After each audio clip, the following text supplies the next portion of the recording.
सबसे पहले मैं आपके पास आती हूँ मुफ्ती मंजूर जी, आपसे हम ये समझना चाहेंगे कि इस बयान को आप कैसे देखते हैं। सियासत तो इस पर हो रही है, पहली प्रतिक्रिया आपकी। देखिए, मुसलसल बरसों से इस पर सियासत हो रही है, अमली इकदाम तो कुछ है ही नहीं। मैं साक्षी महाराज से लगातार इस बारे में सुनता आया और कई एक हिंदू नेताओं ने इस बारे में बार बार इसको दोहराया है कि हम जनसंख्या कानून लाएंगे लाएंगे, लेकिन 10 साल से कान तो पक चुके हैं। कभी किसी ने लाने की कोशिश भी नहीं की और लाया भी नहीं गया। मैं कहता हूं उनसे कि भाई हमारे ले आइए कानून, मुसलमानों को इससे जरा भी दिक्कत नहीं महसूस करेंगे। आपको अगर कोई दिक्कत परेशानी होती है तो आपके बड़े नेताओं ने बार बार कहा है कि आप भी अपनी जनसंख्या बढ़ाइए, और हिंदुस्तान के बड़े जो ऑर्गेनाइजेशन है, उनके बड़े जो लोग हैं, उन लोगों ने बार बार कहा है कि आप अपनी जनसंख्या को बढ़ाइए, हिंदू भाई भी। लेकिन आप इस बारे में गौर फिक्र करें कि कानून साजी की बात पार्लियामेंट के अंदर में होगी, सदन के पटल पर होगी, ना कि ये मीडिया मुफ्ती चैनलों के मंजूर जी, दरमियान में एचएस अपने रावत आप के को पास चर्चा मैं में जाऊंगी, रखें। लेकिन जब भी जनसंख्या नियंत्रण की बात आती है आप कह रहे हैं कि मुस्लिमों को कोई दिक्कत नहीं है, लेकिन आप ही के नेता असदुद्दीन ओवैसी मन से खड़े होकर कहते हैं कि अगर जनसंख्या नियंत्रण कानून आया तो हमारी कौम पर खतरा होगा। नहीं नहीं नहीं, हमारी कौम पर कोई खतरा नहीं है और मुसलमानों के ठेकेदार नेता नहीं है असदुद्दीन ओवैसी। आपके पास असेंबली के अंदर में, आपके पास सदन के अंदर में बहुमत है और पूर्ण बहुमत की सरकार चल रही है। ऐसे में कानून लाने से क्या ठीक है, मुसलमान रोक पा रहा है आपको? ठीक है एचएस और रावत जी, लाइए ना, बहुत सारे जो कानून मुफ्ती में जी कह रहे तब्दीलियां हुई हैं, हैं, जो तो मुफ्ती जी इसमें कह रहे हैं कि आपको पहले तो तब्दीली कानून लाना लेकर के आ चाहिए, जाइए, लाइए। फिर चर्चा होनी चाहिए। यहाँ तो उल्टा हो रहा है।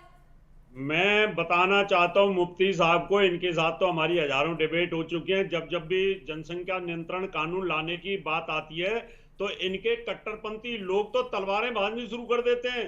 देवबंद से फतवा जारी हो जाता है कि सरकार लाके तो दिखाए नियंत्रण कानून और हम उसका विरोध करेंगे। और आपने देखा कि इंदिरा गांधी भी अगर कानून लेके आई थी तो वो उनसे भी मुसलमानों को बाहर कर दिया था।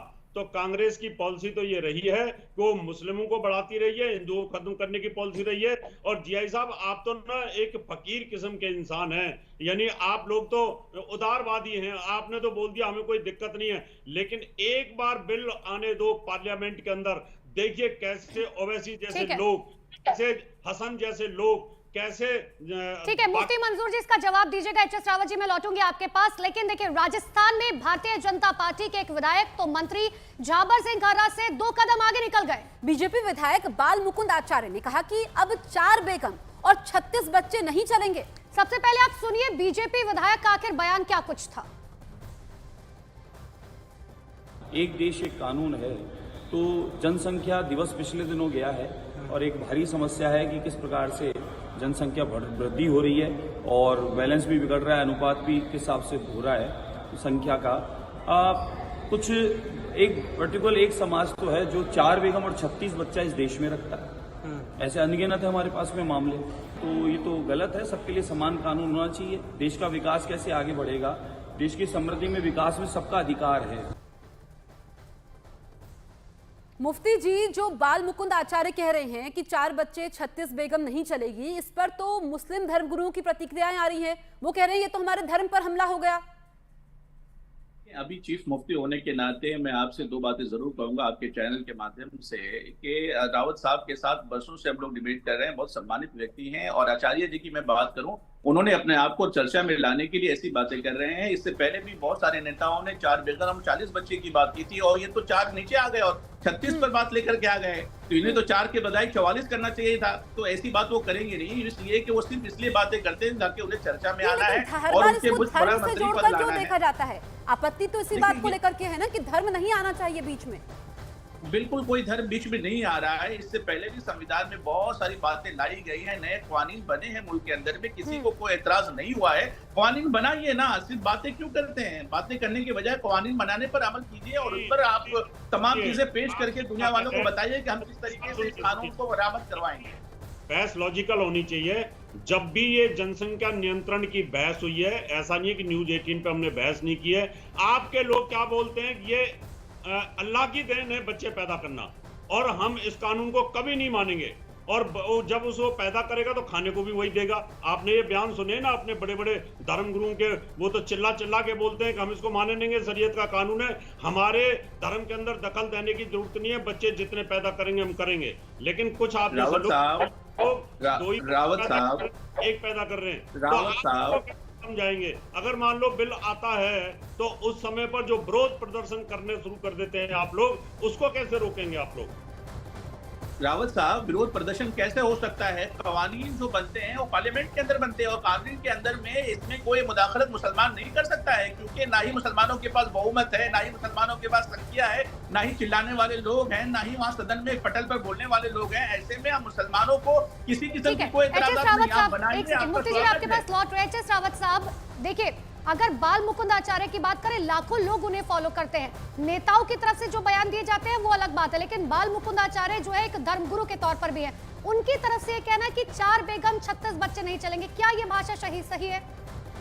नहीं, बिल्कुल ठीक कहा है उन्होंने, इसमें कोई दो राय नहीं है। अगर इस हिंदुस्तान को बचाना है, देश को बचाना है, सनातन धर्म को बचाना है, जैन धर्म को बचाना है या सिख धर्म को बचाना है, एच.एस. रावत साहब, किससे बचाना है? आप किसके बारे में बात करें, खुलकर बोलिए। जनसंख्या नियंत्रण में अनबैलेंस होने का मतलब यह है कि जिस तेजी के साथ में मुस्लिम जनसंख्या बढ़ रही है, हिंदुस्तान के बॉर्डरों पर जिस प्रकार से जिलों के अंदर जनसंख्या बढ़ रही है, उससे देश अनबैलेंस होता जा रहा है। नहीं तो क्या सिर्फ मुस्लिमों की जनसंख्या बढ़ रही है? एच.एस. रावत जी, रावत साहब, बॉर्डर पर जनसंख्या बढ़ने से इनबैलेंस हो रहा है, मतलब क्या समझ में आ रहा है? क्या कहना चाह रहे हैं आप? के जिलों के अंदर मुसलमानों की जनसंख्या बढ़ रही है और वहां पर जुम्मे की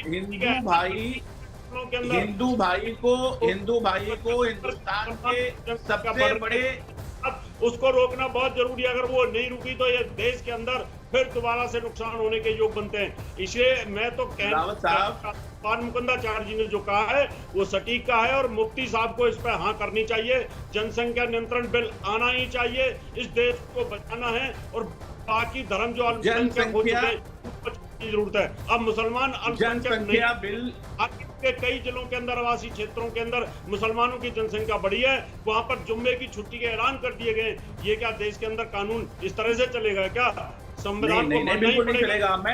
मैं हिंदू महासभा और बीएचपी के बड़े लीडर जनाब रावत साहब की तारीफ करते हुए जरूर कहूंगा कि जनसंख्या बिल आप लाइए, लेकिन हिंदुस्तान के सबसे बड़ी संस्था के बड़े संपादक ये कहते हैं कि हिंदुस्तान में हिंदू भाइयों को भी अपनी जनसंख्या बढ़ानी चाहिए।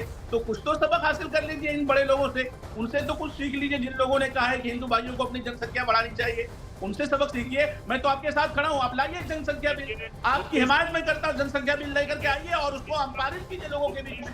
मुफ्ती साहब, डिबेट से पहले मैंने आपको कहा था कि आप उदारवादी हैं, मैंने पहले ही कह दिया था, इसलिए आप मेरे पे कोई आरोप नहीं लगा सकते। मैंने कहा था आपकी इन अच्छी बातों की मैं तारीफ कर रहा हूं। जो ये चर्चा हो रही है इसको धर्म के चश्मे से नहीं देखना चाहिए। ये जनसंख्या नियंत्रण की बात हो रही है तो किसी एक धर्म के लिए ये चर्चा नहीं होनी चाहिए। हमसे बातचीत करने के लिए आप दोनों का बहुत बहुत शुक्रिया।